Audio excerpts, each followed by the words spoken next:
Түз эфирде Ала Тоолаев программасы берүүлөрүн улантат. Студияда Мантур Төрөбаев. Саламатсыздарбы? Кыргыз гидромет борбору аба ырайына байланыштуу чукул билдирүү таратты. Синоптиктердин маалыматына караганда 31 октябрдан тарта жана 1-2 ноябрь күндөрү Кыргызстандын аймагында аба ырайынын кескин өзгөрүлүшү күтүлөөрү айтылат.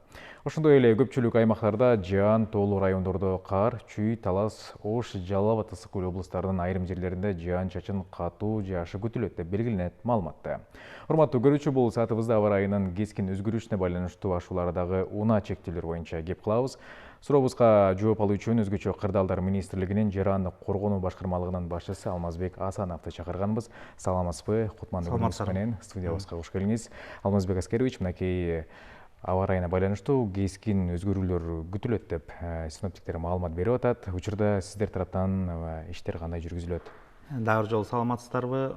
Кечээ 30 октябрь күнү биздин Кыргыз гидрометтен атайын шашылыш билдирүү биздин ар бир республикада жарандарыбыздын баарына СМС аркылуу жана телесыналгы боюнча жеткирилди. Ошондой эле биздин ушу шашылыш билдирүүнүн аба ырайынын кескин өзгөрүлүшүнө байланыштуу шашылыш билдирүү Кыргыз Республикасынын президентинин облустагы ыйгарым өкүлчүлүктөрүнө, министрликтердин, ведомстволордун жана жарандык коргоо кызматтарына шашылыш билдирүүлөр жеткирилди.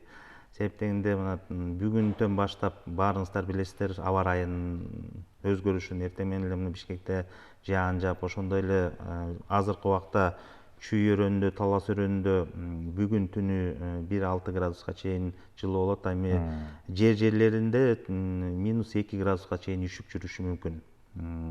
Ошондой эле күндүзү 12 градуска чейин жылуу болот. Ал эми Ош, Жалал абад, Баткен областарында түнкүсүн 2-7 градуска чейин жылуу болот, күндүзү 19 градуска чейин жетет. Ошондой эле Ош, Баткен областынын тоолуу аймактарында түнкүсүн 1-6 градуска чейин жылуу, айрым жерлерде баягы тоолуу жерлерде -3 градуска чейин үшүк жүрүшү мүмкүн. Ал эми Ысык Көл ойдунунда болсо 6 градуска чейин жылуу болот.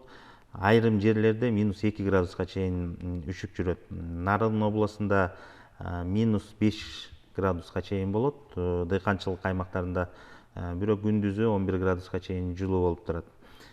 Тоолуу аймактарыбызда республикасынын түнү -8 градуска чейин суук болот, күндүзү 6 градуска чейин жылуу болот. Баарыңыздарга маалым болгондой эле мындай туруксуз абалда биздин автоунаа, энергетика, коммуналдык иштерине аябай тоскоолдук келтирет жана биздин малчыларга. Кыштоодо калган же эми көчүп келип атканда кээ бир маалымат бар. Биз сентябрь айында сиздер менен да маектешкенде ушундай аба ырайы кескин өзгөрүлгөндө малчылар түшсүн деп биздин жергиликтүү бийликтер менен биргеликте иш алып барып, ошо малчылар былтыркы мурдагы жылы баарыңыздар билгендей Ысык Көл облусунда ушундай өзгөчө кырдаал пайда болгондо, малчыларыбыз жолдо калган, малдары да жолдо калып бир тоскоолдуктар пайда болгондо, ошонун негизинде ушу аба ырайынын шашылыш билдирүү жеткирип, азыр жарандык коргоо кызматтары, биздин өзгөчө кырдаалдар министрлигинин күч каражаттары даярдыкта турат. Бүгүн 31 октябрдан саат 13:00 баштап транспорт жана коммуникация министрлиги тарабынан Сосновка постунда чектөө, оор жүк ташуучу унааларга чектөө киргизилди 13:00 баштап. Бул эми азыр аба ырайынын бузулушуна азыр бүт ашууларда, төө ашуу, өтмөктө, ала белде дагы кар жаап атат. Транспорт жана коммуникация министрлиги тарабынан азыр инерттүү материалдарды сээп, жолдорду тазалоо иш-чаралары жүрүп атат.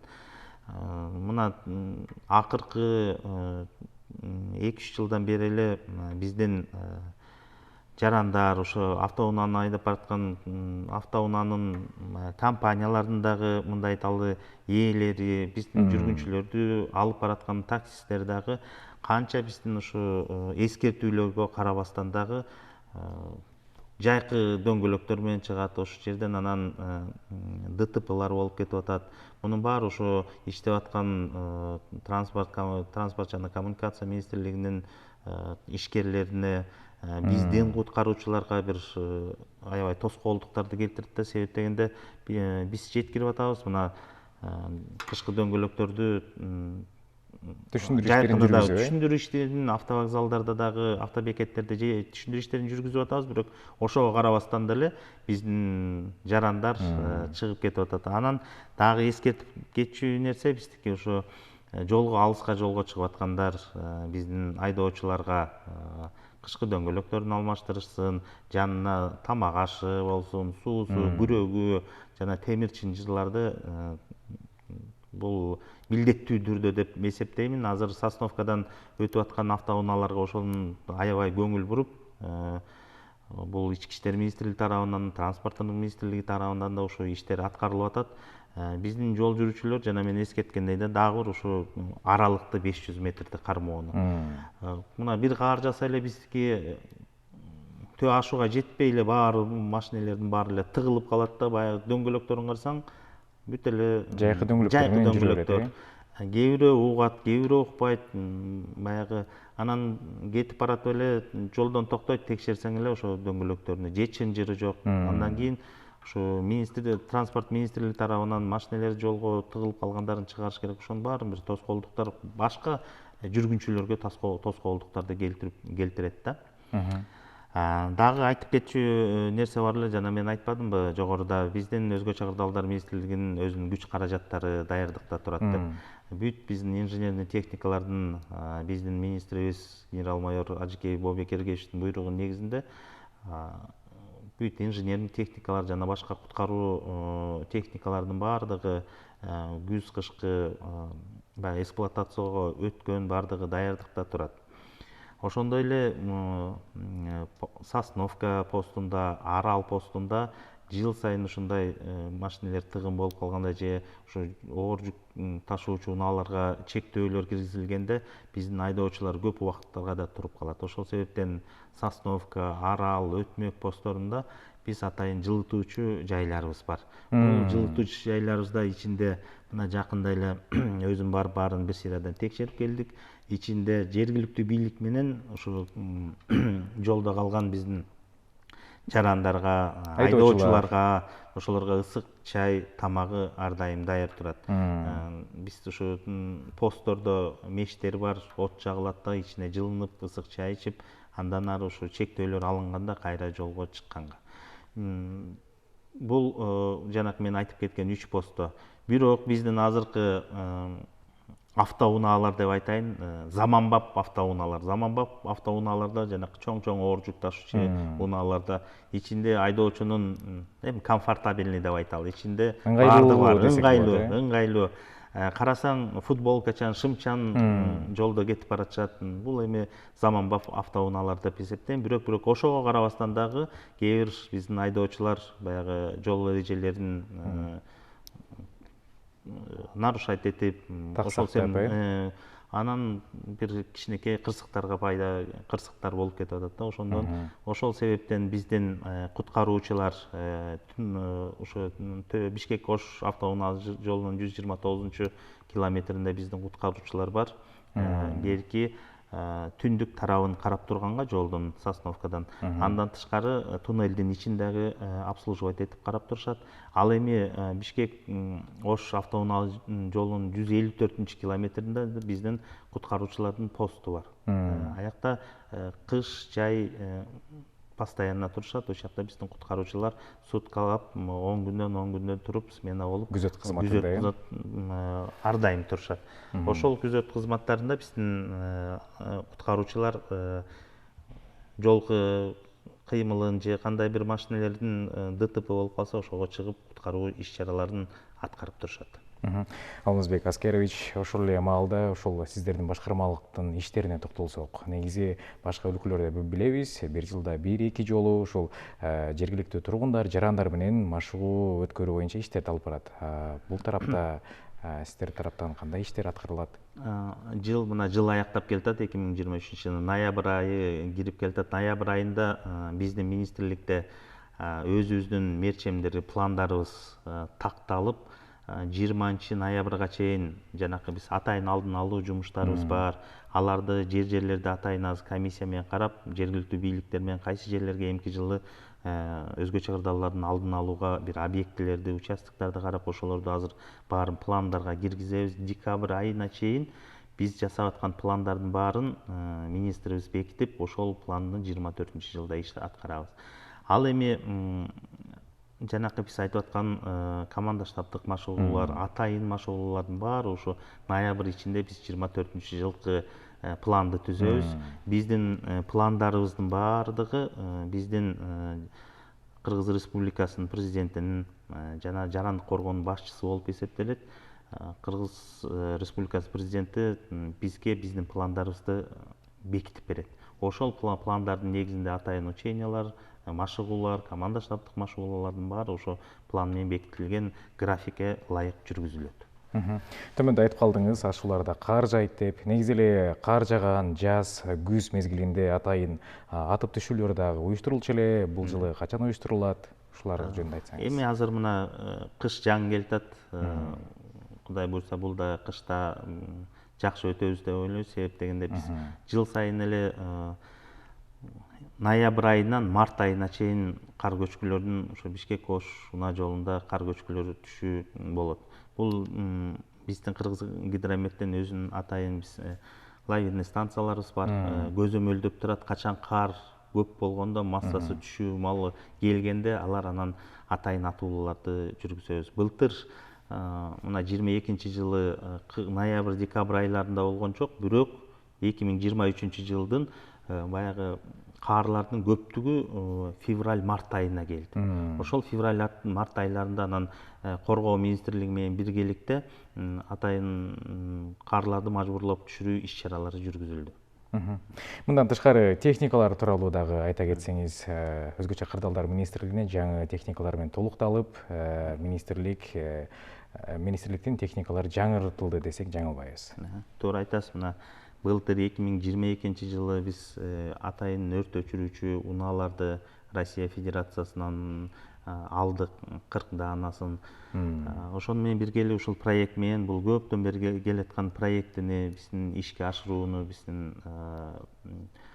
министрибиз иш алып барат. Ошондой эле өкмөт менен биргеликте иш алып барып, ошол 40 Россия Федерациясынан келген 40 өрт өчүрүүчү унаага дагы бир тик учак вертолет Ми-8 МТВ деген. Ошол дагы проект менен чогуу келмек. Быйылкы жылга өзү пландалган болчу. Мына жакында эле биз октябрь айында ошо биздин жаңы вертолетту биздин Кыргыз Республикасынын башкы кол башчысынын өзү барып ошо вертолетторду карап ошонун көрсөттүк. Биздин азыр базабыз, потенциалыбыз жылдан жылга эле көбөйүп чыңдалып баратат. Ошондой эле жылдын башында биз Кытай Республикасынан 100 даана өрт өчүрүүчү унааларды алдык. Ошондой эле 2 мобилдик госпиталь, Тала госпитали алынды. Бул дагы ар бир мобилдик госпиталь 38 даана автоунаадан турат. 19 даанадан турат. Ошондо 2 госпиталыбыз 38 автоунаадан турган 2 мобилдик госпиталь алдык. Бул 2 мобилдик госпитальды дагы бирөөсү ушу Бишкек шаарында болот, бирөөсү Ош шаарында. Ошондой бир кандай өзгөчө кырдаал пайда болсо, кайсы бир областта болсо, ошо мобилдик госпиталдар жеринде барып, баарыңыздар көргөнсүңөр, эң заманбап бул камсыздалган. Биздин врачтарга бул өзүлөрү көрүп, иштөөгө аябай ыңгайлуу экен деп көрүп, андан кийин баары бир жакшы деген бааларын беришти. Ошондой эле былтыр билесиздер, биринчи жолу биздин республикалык бюджеттен 2 вертолет сатылып алынды өзгөчө кырдаалдар министрлигине. Бул Аэробус H125, андан кийин Аэробус H145. Ушу биздин тик учактар вертолетторун алган биз өзгөчө кырдаалдардын алдын алуудагы иш чараларды жүргүзгөнгө аябай жардам берет. Анан азыркы күндө мен жана айтып кеткен өрт өчүрүүчү унаалардын бүгүнкү күндө болгон биздин ушу пожарный өрт өчүрүүчү бөлүктөрүбүздүн баары заманбап автоунаалар менен камсыз болду. Биздин азыр 24 жылда дагы министрибиздин атайын койгон пландары бар. Ошол пландардын негизинде биз дагы өзүбүздүн потенциалыбызды жогорулатып, биздин куткаруучулардын, өрт өчүрүүчүлөр, куткаруучулардын кесибин дагы жогорулатып атайын окууларды өткөрүү боюнча мына биз азыр эле айтып кеткендей ноябрь айында пландалып ошол иш чараларды Кудай буюрса 24-жылга пландалган иш чараларыбызды аткарууга даярбыз деп кетет элем. Алмазбек Аскарович, дүйнө жүзүндө жаратылыш кырсыктары көбөйүп жатканын социалдык тармактардан жана башка маалыматтардан көрүп жатабыз. Изилдөөлөр боюнча соңку 2-3 жылда ушул жер титирөөлөр көбөйгөнү маалымдалат. Ошол эле маалда жер титиреп кала турган болсо, негизи эле жарандар кандай коргонушу керек, эмне кылыш керек биринчи кезекте? Бул жакшы суроо. Климат алмашканын баарыңыздар байкап турасыздар. Биздин Кыргызстаныбызда мына кыш келерде анализдерди да карасак, жылына кээ бир жылдары 13 000 жер титирөөгө чейин жетет. Бул биз ар бир фиксация болот, 2 балдан 5 балга чейин болуп аткан ар бирөөнүн кичине силкегени бизге 2 балл, 3 балл деген жер титирөөлөр сезилбей эле кетет. Анын баары бирок фиксация болгондо 13 000ге чейин бир жылы жеткен. Мына азыр жакында эле мына Бишкекте дагы Чүй облусу менен Казакстан Республикасы менен чектешкен жеринде 4,5 балга чейин жетти. Биякта дагы Бишкек шаарында да сезилди.